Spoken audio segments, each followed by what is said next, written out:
was not meant to happen. This could not happen. This is happening.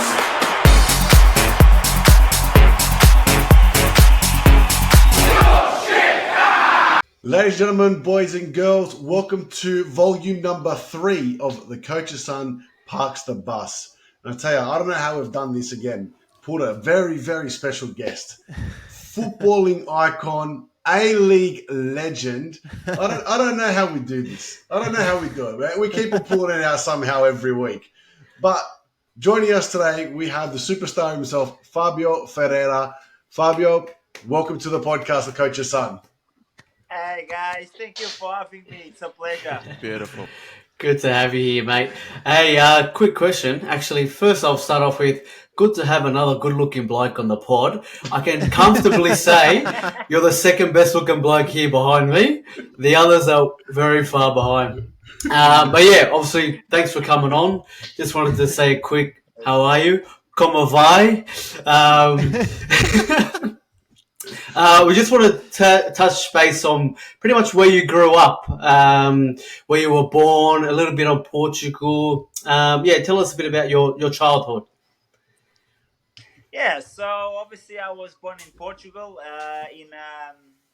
in a suburb called Casal do Marco, and it's like a small place, you know, not like a little village, but you know, just like a suburb around here, you know, obviously not Sydney, but just around. Yeah. And to be honest, like those were the best times, you know, when I was younger, and like me and other guys off the street, we always used to play soccer together after school, or baseball, or it was just like the best time, to be honest. And yeah, those times never come again, and something obviously they're gonna be all these memories. Yeah, that's When it. there was no stress. When there was no stress in life, huh? Absolutely, yeah, no stress, no nothing, no problem, just enjoying, you know. Didn't even need to worry about school, just focusing on playing football straight after school. That's all you're worried about. Yeah, pretty much, because in school I wasn't the best, you know, but I just kind of showed up. Yeah. Don't worry. Well, we're all much alike in that sense. Don't worry. Yeah, it's so good. Nah, beautiful. I just wanted to say, you lived in Portugal. You were born there. You moved over to England. You've come to Australia. I think you spent a little bit of time in Malaysia as well. Where's the best place to live, you reckon, since you're Mr. Worldwide? Oh, it's very differently. Look, like in Portugal, it's a beautiful place, but obviously, you know, job-wise and opportunities is not great. But you know, you got the weather, you got the food, very relaxing lifestyle. Australia, it's obviously like, you know, my favorite, and that's why I still am here after like 12 years or so. So, you know, you kind of got everything in Australia. Favorite in Australia. The only negative is just far, you know, from everywhere, and my family especially. Yeah. But if I'm gonna say a city in Australia, or like a place, Perth is my favorite. Oh, wow. Yeah, right. I've never been to Perth. What's the difference between like Perth and Sydney, do you think? Oh, it's just very relaxed, and it's like obviously like a smaller city, and you can live next to the beach and in a city, and you have everything around, you know. Here in Sydney, Everything's too far. Everything's too busy. to be honest, in Sydney you work to pay your bills, and that's it. Yeah. That's pretty much it. It's always very busy. Thank you. I 100% agree. I mean, Like yeah. Do you think It's ridiculous in Sydney, you Do you know. think Perth reminds you more of Portugal than anywhere else in Australia? No, like I mean, like everywhere else has got like similarities. Like in Sydney, if you are next to the beach, it reminds me of Portugal. Yeah. You know, like everywhere else in Australia, there's got a beach. So Yeah. look, everywhere is different. It just really depends on, like, if you prefer a more relaxed lifestyle or on the go. You know, it comes to a preference. yeah, I think Portugal has bigger surf waves, but we've got bigger sharks here. That's probably Yeah, the true. difference. Sharks are right. That's why when I go to the beach, I don't go more than my. Hey, you got to protect your legs, mate. You got to play on the weekend. You got to sugar on your hands. Not anymore. Doesn't want to ruin his hair either. He can't get that wet. Yeah, the hair's still up, you know. After a wipe, it's still up. So much gel I put. Fabio, I wanted to ask as well. Obviously, we all grew up watching football, and you've obviously played at quite a high level. Did you have inspirations playing up? Was there any certain one that stuck out, or maybe there was a specific team you watched, or just a player in general? Well, when I was growing up, Quaresma was coming up, and he was showing up, and so I really enjoyed Quaresma at the time when I was a kid, and obviously, like, the big teams you always like to watch, and there's always, like, people that you love to watch, and especially when you're a kid, like I had, for example, the ones I prefer was obviously Quaresma, Ronaldinho, Ronaldo. Cristiano Ronaldo at the time wasn't yet what he was. So like, but just obviously always looking at those players, and when you're a kid, you get very excited to watch them. It's one of those things that I think as well that obviously, like you just mentioned, Cristiano Ronaldo became in a little bit later, but as he became so big that those players like Quaresma and stuff like that, their limelight sort of got taken away a little bit once he became so large, and everything tended to revolve around him. Did it feel like that when that sort of started to happen and he got picked up by bigger teams and stuff like that? Yeah, obviously, like when Cristiano Ronaldo became, obviously, especially when he went to Manchester United. Obviously, like that was, especially in Portugal, that was the man of the moment. Obviously, there were other players, but Cristiano just became this big thing, and as we all know, just done the career that he done, and he's the player that he is. So obviously, like that took a bit of a shine of other players at the time. Yeah, absolutely. Quaresma was the big outside of the foot finish, right? Outside the foot, is that right? Fuck, that was... Yeah, that was Quaresma. He was great. Beautiful. I liked how you said, I was very interested because when you were rattling off those names, Quaresma, Ronaldinho, and then you said Ronaldo, but then you said Cristiano Ronaldo. When I mean Ronaldo was the Brazilian Ronaldo. Yeah, I was going to say, is he the real Ronaldo for you? Nah, look, it's different, like Ronaldo was top, was great, the Brazil Ronaldo. It's just very different, like I used to love them watch both play, but they different, I can't say one or the other. Like they top. Yeah. Well, Cristiano went to United, and then Ferreira went to Chelsea. I thought that was everyone was thinking, "Oh, this guy's going to be the next Ronaldo." Yeah. I wish I was. I wish I was. I would not be working. I would not be working with Nick. Oh, perfect. Yeah, good. See, poor you. I mean, to go from Chelsea all the way to working with Nick, I mean, that's the biggest fall from grace. Life's got some funny things happen, So. Hey, listen, you can't have everything. You've got the good looks. You can't have everything. You can't have the career as well. Some of us don't have anything. all part of the journey. It's all part of it. You cannot have everything. Yeah, absolutely. Let's talk about a bit more on your career and your nickname, La Flecha. Is that right? Have I got that correct? Yeah, that's right. La Flecha. Yeah. Where did that start? Where did that begin? That started in Adelaide United when I was there. Marcelo Carusca used to play with me at the same team at the time, and then because I was so quick, they used to call me La Flecha, which means in Spanish the arrow. Right. Okay. The arrow, right? Yeah. So that's how it started, and then in Adelaide that was how everyone used to call me at the team. So then that became, and some players used to know me like by that nickname. Did you Fletcher. mention I like that. you mentioned you were quick? Did you ever play FIFA, the video game FIFA, with yourself? And what was your best rating? Obviously. What was your rating? 99, 98? Speed 99. Look, the pace was alright. Like I think I was one of the quickest in my team at the FIFA, you know. So I was pretty up to the eye, you know. Like I'll take whatever comes. Every time you used to go into training, you used to remind them, huh? You used to bring your FIFA card with you. Yeah, absolutely, you know. And then I had a few games with myself. I'm not going to lie. Was there a lot of banter training. with that? Was there a lot of FIFA banter? But I'm better than you at this, or No.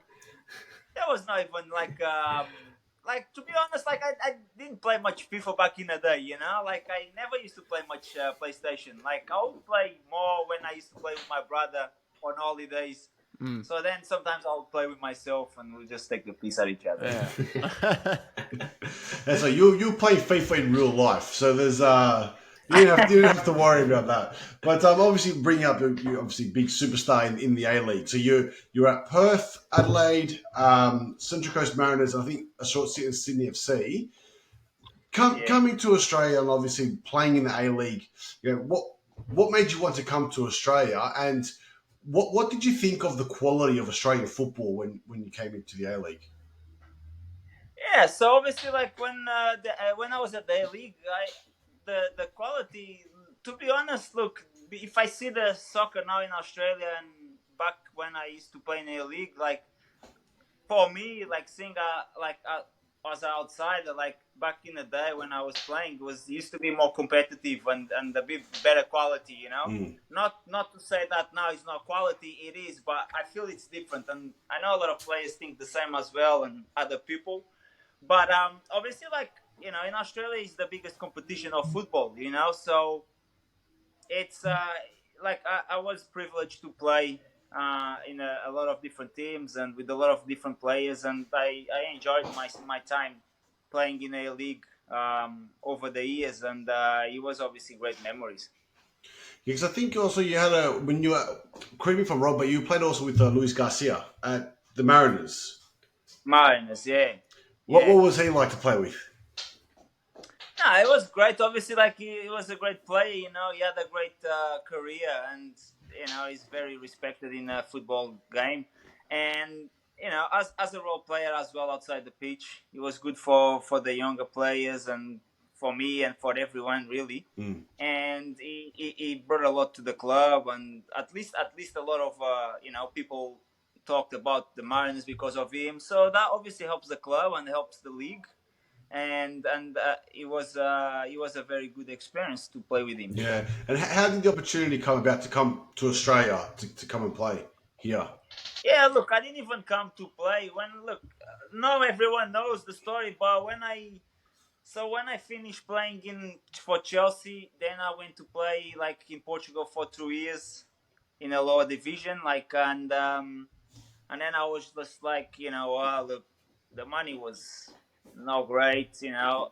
Sometimes I was not getting even paid, so I was just like, you know, after that I tried to find a better club, and I was just like, nothing was coming up, and I was like, you know what, just because I got family here in Australia, I got my cousins and I got uncle and the auntie. Okay, yeah. I just decided. Look, I talked to them and I said, look, I'm tired of being in Portugal, and you know, I'm kind of just gonna give up soccer, and so I asked them to come here to kind of change my life and check other opportunities outside the football.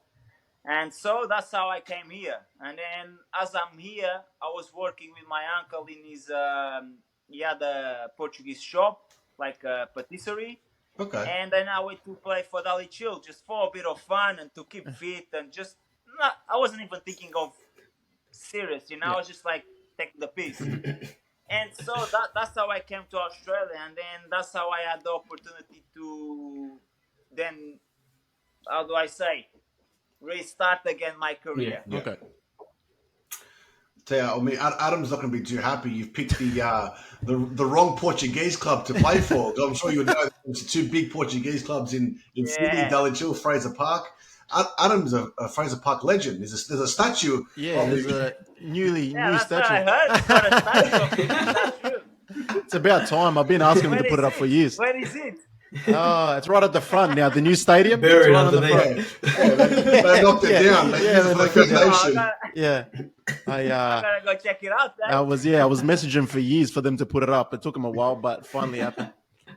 No, we Oh, all well, yeah. 50 up, but better later than never. 100%. We all three of us actually played at Fraser Park for a little while. Actually, there were a couple of years that we all managed to play there. I was there the longest, but these two ended up playing a couple of years as well. So That's good. Yeah. Well, we never played against each other, have we? But Portuguese is in my blood I now. don't think so. yeah, We're all absolutely. Portuguese, yeah. The amount of Portuguese tarts that I ate, I think I'm enough Portuguese. Hey, except for when the Euros come around. Except for when the Euros come around, especially in 2004 when Greece won the Euros. That's probably the best time. Yeah. that was something else. Eh? Quick reminder. Hey, if I had you in the team, maybe it would have been all right. Portugal would have done something, but Yeah, I know. I know you mentioned as well. You obviously were at Chelsea, big name club, right? How was that experience? And did you play with any players there at Chelsea that's like the people out there would recognise today? Yeah, so like when I obviously signed for the youth team, I was 16. I signed for the youth team, and then I was playing for reserves, which is like below the first team. Mhm. And I used to train with the first team sometimes, and I used to be called to train with them. So I obviously trained with big names like Drogba, Wow, Lampard, Ashley Cole. Everyone. They All of those. They were winning the players. league around that time, so far out. It's incredible. And they were on fire back at that time. They used to be like unstoppable. So yeah, it was obviously great experience, training with all of them, and obviously like sometimes the players, after the injury or something, they used to come play with the reserves, and so I played with a few of them. And obviously Mourinho was the coach at the time in the first team, and obviously I experienced that as well. Mm. And so like obviously like as a player, that was obviously the yes, I was young, and but it was obviously one of the best moments of my life and my career, like being able to have the opportunity. That's incredible. I get excited when I can smell a player. You were there training with them. Having Mourinho there as well, that would have been Yeah. unbelievable to be, seeing Mourinho pretty much every day or every second day whenever you saw him. Like, I'll be too starstruck. I would try and get a photo with him every day, not train. No, and the thing is that in the academy, so the academy has got this TV lounge, and it's got this like room for playing pool, and then there's got these big tables to have lunch and breakfast. It's all obviously provided, and then it's all open. So as a reserve player, you'll be there, and the first team players will be there as well. So you just mingle and just have food around and see everyone. So it just like becomes like normal, like you don't even realize that. Oh, okay, like this is great. When it's happening, and at the time, it was just like normal for me. So it was just like everyday life, But then now that I'm like outside of it, it's like, oh, that was a big deal, Like I just don't take it like because it's normal, but like it's like, yeah, that was a big deal. That's huge. I'm getting excited just listening to those stories. Because we grew up watching the Premier League, and me and James, we supported Tottenham, so we were bloody mid-table the whole time, watching Chelsea win the league. We absolutely hate Chelsea, but those are incredible stories. Unreal. So from they were obviously great, yeah. Being there at such a young age, obviously you mentioned you were 16 until about 18 or 19. Was that hard for you, especially coming back from home? And then obviously, I don't know how good your English and stuff was at the time. Was that hard process? Yeah, so I went there, like I said, at 16, and then I stayed until 21. So, like, it was 4 years there. But obviously, in the beginning, like, it was hard because obviously the English was zero. So, I obviously went there and I didn't speak English. And then, obviously, being away from my family, it was a bit hard in the beginning. But, um, as you're learning and as you are, like, obviously training and always busy, that helps. Yeah. And the fact that, London to go to Lisbon is like 2 hours. So I used to go there all the time. My parents used to come. Right. And so and obviously like with Facebook and everything, like you keep in touch. Yeah. So that wasn't that hard. But obviously like the language barrier was difficult in the beginning. But after 8 months, I started talking 100%. When I say 100%, it's like this. You might not understand me, but it's Well, not it doesn't matter. Who cares? Yeah. Probably sometimes it's better if they can't understand. Yeah, but look, it was zero English, so I came a long way, and obviously that's obviously part of life that you also look back and be like like it was hard, yes, but it was all great memories and part of the journey. Can I ask? I've always wanted to know this as well. Obviously, you've played in these teams. As you just mentioned, your English wasn't great. Is there translators and stuff around for training and drills and during the game and stuff like that? How does it work? No, not really. So you just like You probably rely on other you just players. obviously understand the drills and stuff at training. Yeah. You just look, and Right. then you like just follow and Okay. then they will just and signal and do this or that. Okay. But and then you start to pick up things, like related to training and stuff. Okay. So that's not hard. Obviously like if the coaches wanted to tell me something, I'll just be like, yeah, all right, no worries. But no Just understanding. I'll be like, thumbs yeah, up and that's sure. it. Do it. Hey, Fabio, start on the outside shoulder and then make you run inside shoulder. Yeah, no worries. Yeah, good. Goes on the other side. I'll be like, yeah, Yeah, sure. do a good job. Absolutely the opposite, But anyway, that was all part of it. All part of the fun. You had mentioned as well, speaking of Europe just now, you had mentioned going to Australia and obviously sort of Dulwich Hill was a stepping stone and then you had sort of restarted your career again back in the A-League. Once you were sort of set in the A-League for a while and your career was flowing, were there any offers or potential opportunities to move back to Europe at all? Was that something in your plans or did that ever come up? No, it came up. I had the opportunity to go back to Portugal to a first team, a first league, Belenenses. I don't know if you know Belenenses. We'll say yeah. They used to be Yeah, good. definitely. Yeah. So I had the opportunity to go there when I was in Adelaide, and like I could have got another team or two, but I was just comfortable in a league at the time, and everything was flowing good. I was happy, and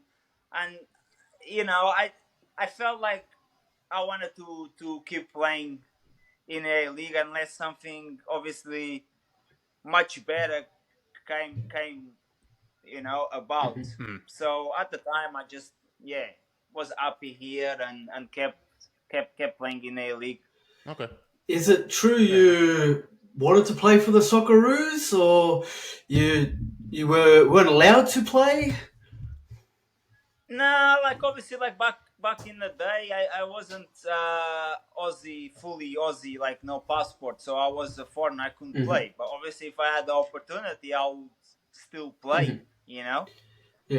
And you did play for the Portuguese national side, though. The younger age groups, from the 16s to the 19s? Yeah, the young age groups. Yeah, the 16s until the 20s, I think it was. So I played for the youth like international Portugal. Yeah, and that would have been obviously a really proud moment for yourself and your family. Yeah, obviously, like as a young player, representing your country is it's a big thing, and obviously that's how I had the opportunity to go to Chelsea as well, because we had a tournament in France in a time, and obviously I killed it, and that's how the opportunity to go to Chelsea came about. So obviously it opens a lot of doors, you know. Did you play any like youth tournaments, maybe like the youth like Euro Cup or the Olympics or anything like that as well? No, so we used to have like tournaments, international tournaments, and so like you go somewhere and do international tournaments, or like if you might have the Euros and stuff, but if you qualify and stuff like that, you know.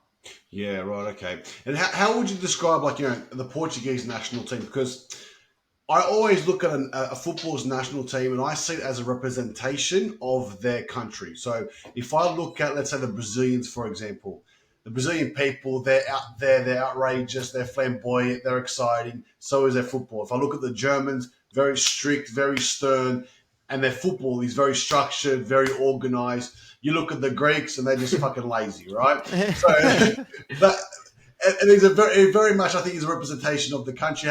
How would you explain for the people that don't get to watch enough of the Portuguese team? How would you think that the Portuguese team should be looked at? Look, they got a very fast players, you know. So I think the Portuguese team, to be honest, lately they've not been great. But putting that aside, it's like a fast and technical team. Yeah, You know, Portugal known by like technical, like technical and fast pace. yeah. So that's the two things I would say about Portugal team is those characteristics. Because I mean, you look at players like Bernardo Silva now. I think he's probably the most underrated player in the Premier League. I think he does so much for the Manchester City side. Yeah. I think he's brilliant. Who would you say your favourite player or Portuguese player currently would be? Currently, maybe Rafael Leão. You know, Rafael Leão plays for us in Milan. He's exciting, man. He's an exciting player. He's exciting, man. He's quick and he's got technique and he scores, and I really enjoy him play. But yeah, Bernardo Silva obviously like he's a big player as well. You know, so they're both probably the two that excite me the most these days. You know, obviously Cristiano Ronaldo now he's at his time, and Adam's a Liverpool supporter. What do you think of Diogo Jota? yeah, he kills it. He's a great player. I think he's great. Yeah. In goal, very lethal, mate. Very lethal in front of goal. He scores a lot of goals. yeah. He scores a lot Important of goals. goals. Hey, doesn't score as many goals as Fabio did in the A-League, all right? That's what matters. But, I mean, I guess obviously comparing, look at professional players and superstars, I mean, we have to ask the big question to the big players, right? Messi or Ronaldo? Yeah, look, you're asking me that I'm Portuguese, like I can't answer that. Just another You have to answer. answer. If you don't answer, It's the Cristiano Ronaldo? Ronaldo. You know Ronaldo. that video that went around where that bus driver in Portugal where he stops the bus and he turns to all the people on the bus and he says one thing: you have to get off this bus if you don't think Cristiano Ronaldo is God or something. Yes, that video. Yeah, I seen that. See, for me, I'm a Messi fan. If I had to pick one of the two, I'd pick Messi. Stephen, Adam, who would you say? Harry Kane. Oh, that's cool. Okay. Well, honestly, I got to say, because I have a statue in front of a Portuguese club, I have to say Ronaldo. You know what I mean? I'm pretty much Portuguese That's as well. it. That's it. You know, so You're part of the family. Otherwise, the statue gets taken down. Yeah, that's it. That's part of the contract. Part of the contract. When Portugal won the Euro 2016, I mean, obviously we're talking about the Portuguese team, but obviously it was 2016. I'm pretty sure they won it. Yeah, 2016. What was it like for the country? Obviously, it must have been a big deal. It must have been huge. yeah, it was great. Look, unfortunately, I was in Australia by myself at home watching the game. So it was like, mate, to be honest, it was like no fun. Yeah, 4 a.m. at home by myself. It was like I can imagine. I'll rather watch a documentary on Netflix. You know what I mean? Yeah. But in Portugal, obviously, it was massive. You know, like it was big. Everyone was just out and happy, and I could just imagine the atmosphere would have been great. Yeah. Yeah, especially because I don't think even like they were not considered. They're always considered a chance, but they weren't obviously the favourites to by any Absolutely, means. yeah. They won the first, and they weren't playing that great as well in the They tournament. scraped through. Back Scraped in through. that Yeah. tournament. Finished third in the group, I So think. they just scrape. Hmm. Yeah, they just scrape, and then at the end, pop. You know, Unbelievable, huh? That's all that matters, And then huh? you had that was great. Ronaldo coaching from the sideline in the final when he got taken off. Yeah, his knee was out of his leg, but all good, no worries, Hey, you reckon And we- is Mourinho going to coach to the national team? Surely. One day. Who? Mourinho. Who? Mourinho? I would think so. I would like to see him there, at least to have a chance to go coach the national team. Yeah. So I reckon, yeah, because at the moment, he's not coaching anyone. So Why not? Perfect opportunity. The yeah, next World Cup. but they have this. Yeah, not for now, Yeah. but maybe for if this guy doesn't do well, Yeah. he might. I don't know. Obviously, but it would be nice to see him. Yeah. Like he's obviously a great. I reckon coach. bring him to the He'll be A-League. good at it. I reckon. Pay him enough. You know? Pay him enough, he'll come. Yeah, I don't know if it'll be enough, but anyway, yeah, it'll be great. That's for sure. Yeah. But that's what their league needs, Their league needs like big names, like because I remember when I used to be in a league, like there was a few big names back in the day, and that's what brings the people and also brings the league Yeah. to known, Yeah. Absolutely. So Because everyone still they need remembers. something like Everyone that. still remembers Del Piero when he came out. How good he was. Shinji Ono when he came Yeah. out. So Yeah, yeah. that's right.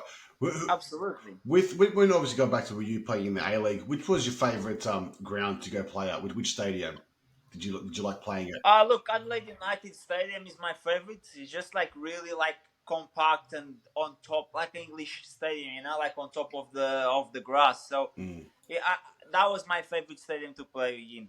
You don't like the big mustard and tomato bottles behind the goal at Central Coast? No, I love that stadium as well. I had great memories in that stadium, with the cannon and the bottles and everything happening. So if you score a hat trick, you get free tomato sauce or something. Like, did you get anything? You just get free discounts, to fast food. We're just gonna say we've got a couple more questions to ask you anyway before we get to the big question. I was gonna say, obviously playing in the A League, were there any big players that stood out to you that were really good, that were fantastic, brilliant players from overseas and from Australian players? Yeah, obviously, like Del Piero was one of them. He was great still, even when he was here. And I also